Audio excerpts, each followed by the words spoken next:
خَيْرًا لَهُمْ لَعَلَّهُمْ إِلَيْهِ يَرْجِعُونَ۔ سب کے ٹکڑے ٹکڑے کر کے بڑے کو چھوڑ دیا تاکہ قوم اس کی طرف رجوع کرے۔ شاید اس کو غصہ آ گیا ہو، یہ سارے نذرانے تو نیچے والے سمیٹ جاتے ہیں، میں محروم رہ جاتا ہوں اور اس میں غصے میں آ کے سب کی گردنیں توڑ دی ہوں۔ قوم اس کی طرف رجوع کرے کہ یہ خود سلامت بیٹھا ہے اور آلہ قتل بھی اس کے پاس ہے، تو سب کو اس نے ٹکڑے ٹکڑے کیا ہوگا۔ لیکن جب عقل ماری جائے، اس کا کوئی علاج ہے؟ یہ دین عقل سے سمجھ نہیں آتا، اللہ کے فضل سے سمجھ آتا ہے، اس کی مہربانی سے سمجھ آتا ہے۔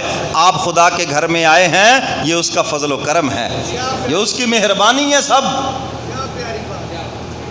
قوم میلے سے واپس آئی، بادشاہ بھی، قوم بھی، وڈیرے بھی، وہ جی پہلے سلام کر لیے جی، پہلے کیا کر لیں جی؟ آج کل بھی سلام کرنے جاتے ہیں نا، ہاں سلام کر لیں جی پہلے، پھر باقی کام بعد میں ہوں گے۔ میں کوئی اجنبی بات تو نہیں کر رہا نا یار، ہے؟ سلام کر لیں جی پہلے، اور پھر سلام کر کے پھر آگے چلیں گے اپنے کام کاج میں، میلے سے آئے ہیں۔ اب بادشاہ وقت جب اندر داخل ہوا اور وڈیرے اندر داخل ہوئے، کیونکہ غریبوں کی باری تو کہیں بعد میں آتی ہے نا، جا کر اندر جا کر عجیب منظر دیکھا۔ اوہ یہ کیا ہوا پڑا ہے؟ ٹکڑے ٹکڑے ہوئے پڑے ہیں سب۔ خدا بھی کبھی ٹکڑے ہوتا ہے، کیوں بھائی؟ جب اندر داخل ہوئے اور دیکھا انہوں نے، قرآن کہتا ہے سب نے بیک زبان کیا کہا؟ قالوا من فعل هذا بآلهتنا انه لمن الظالمین۔ بیک زبان کہنے لگے ہمارے بیچارے خداؤں کے ساتھ یہ کس نے ظلم کیا ہے؟ خدا بھی ہو اور بیچارہ بھی ہو، مشکل کشا بھی ہو اور بیچارہ بھی ہو، یہ دونوں چیزیں آپس میں لازم ہو سکتی ہیں؟ دن بھی ہو اور رات بھی ہو، کبھی ہو سکتا ہے؟ تو ممکن ہی نہیں ہے۔ اندھیرا بھی ہو اور روشنی بھی ہو، کیسے ممکن ہے؟ قالوا من فعل هذا بآلهتنا انه لمن الظالمین۔ کہنے لگے ہمارے خداؤں کے ساتھ یہ کس نے ظلم کیا ہے؟ یہ تو بیچارے بول بھی نہیں سکتے، سن بھی نہیں سکتے، اپنا دفاع بھی نہیں کر سکتے، یہ تو اتنے بیچارے ہیں کسی نو کچھ نہیں کہندے۔ کس نے ظلم کیا ان بیچاروں کے ساتھ ہے؟ قالوا سمعنا فتى يذكرهم يقال له ابراہیم۔ کہنے لگے ہم نے سنا ہے ایک نوجوان ابراہیم کہتا تھا کسی دن موقع آئے گا تو پھر تمہیں بتاؤں گا یہ خدا کچھ نہیں ہے، یہ پتھر کی مورتیاں ہیں، یہ کچھ بھی نہیں، یہ تمہارے نفع نقصان کے مالک نہیں ہیں، میں ان کی ذرا خبر لوں گا۔ اور جو اپنا دفاع نہیں کر سکتے وہ اپنی عبادت کرنے والوں کا دفاع کیسے کر سکتے ہیں؟ جو اپنا دفاع نہیں کر سکتے وہ اپنی عبادت کرنے والوں کا دفاع کیسے کر سکتے ہیں؟ قالوا فأتوا به على أعين الناس لعلهم يشهدون۔ کہنے لگے ذرا اس کو لوگوں کے سامنے لاؤ تاکہ سب کے سامنے ہم حاضر کریں اور سبق سکھائیں ان کو، اگر اس نے یہ ظلم کیا ہے تو بتائیں پھر ہم اس کو۔ ابراہیم علیہ السلام کو لایا گیا۔ قالوا أأنت فعلت هذا بآلهتنا یا ابراہیم۔ کہنے لگے ابراہیم ہمارے ان الہوں کے ساتھ تو نے ایسا کیا ہے؟ ہمارے بیچارے خداؤں کے ساتھ تو نے ایسا کیا ہے؟ یہ ہمارے جو بیچارے مشکل کشا ہیں کسی نے کچھ نہیں کہندے، ہاں ان کے ساتھ آپ نے ایسا کیا ہے؟ ابراہیم علیہ السلام نے جھوٹ نہیں بولا، نبوت پہ حرف آئے گا۔ اگر فوراً کہتے کہ میں نے کیا تو انہوں نے چھوڑنا تھا۔ ایکسیڈنٹ ہو جائے تو ڈرائیور سے بندہ مر جائے تو پہلی کوشش کیا ہوتی ہے؟ موقع سے بھاگ جائے۔ اگر وہ ہاتھ آ گیا تو چھوڑے گا اس کو کوئی؟ ابراہیم علیہ السلام کو علم ہے، اگر میں نے کہہ دیا کہ میں نے کیا، یہ چھوڑیں گے نہیں مجھے، تو اگلا رستہ اختیار کیا. قال بل فعلہ کبیرہم، یہ جو بڑا تمہارا گرو گھنٹال بیٹھا ہے، فاسألوہم ان کانوا ینطقون،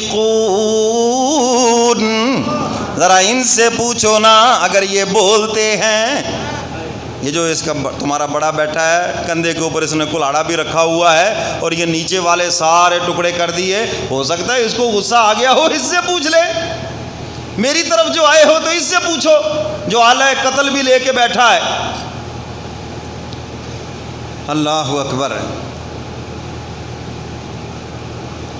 قرآن کہتا ہے کہ اندر سے وہ مان گئے تھے کہ واقعی یہ بت نفع نقصان کے مالک نہیں ہے، اور یہی ابراہیم علیہ السلام چاہتے تھے کہ ان کو بات سمجھ آ جائے کہ یہ پتھر ہیں، یہ کوئی نفع نقصان کے مالک نہیں، یہی تو وہ چاہتے تھے. فرجعوا الى انفسهم فقالوا انکم انتم الظالمون، اور وہ گردنیں جھکا کر اپنے آپ سے کہنے لگے تم ظالم ہو، تم جو ان بتوں کی پوجا کر رہے ہو، سب سے بڑے ناانصاف تو تم خود ہو. یہ بت کوئی عبادت کے قابل ہیں؟ یہ تو کچھ بھی نہیں ہے. ابراہیم علیہ السلام نے دیکھا ان کی گردنیں جھک گئی ہیں، چہرے کے تاثرات دیکھے، یہ میرے موقف کو تسلیم کر چکے ہیں. ثم نکسوا علی رؤوسہم لقد علمت ما ہؤلاء ینطقون. قرآن بتلاتا ہے ابراہیم علیہ السلام نے جب کہا اس بڑے سے پوچھو نا، ان سے پوچھو تمہارے ساتھ ایسا کس نے کیا ہے، تو وہ گردنیں جھکا کے کہنے لگے خلیل تو جانتا ہے یہ سارے ہی چوپشا ہیں. یہ سارے ہی کیا ہیں؟ آپ تو کیوں چوپشا بن گئے؟ آپ بھی چوپشا ہیں، آپ تو بولے یہ سارے کے سارے کیا ہیں؟ ہاں ہمارے پاس بھی ماشاءاللہ بڑے چوپشا ہیں، پوری تقریر میں بولتے ہی نہیں، نہ سبحان اللہ نہ ماشاءاللہ، کہہ کہہ کے تھک جائیں، بولتے ہی نہیں. ہمارے پاس بھی ہیں چوپشا، اونچی کہو سبحان اللہ اور ساتھ ہی کہہ دو ماشاءاللہ. کہنے لگے ابراہیم آپ جانتے ہیں یہ تو بیچارے بول ہی نہیں سکتے، یہ تو بول نہیں سکتے، نہ یہ سنتے ہیں نہ بولتے ہیں نہ کچھ کرتے ہیں، تو یہ تو نہیں بتا سکتے اپنا آپ کہ ہمارے ساتھ یہ ظلم کس نے کیا ہے، نہ وہ بڑا بول کے بتا سکتا ہے. ابراہیم علیہ السلام نے دیکھا اچھا اب سب کے سامنے موقع آ گیا ہے، پھر کرایا تعارف. قال افتعبدون من دون اللہ ما لا ينفعکم شیئا ولا یضرکم،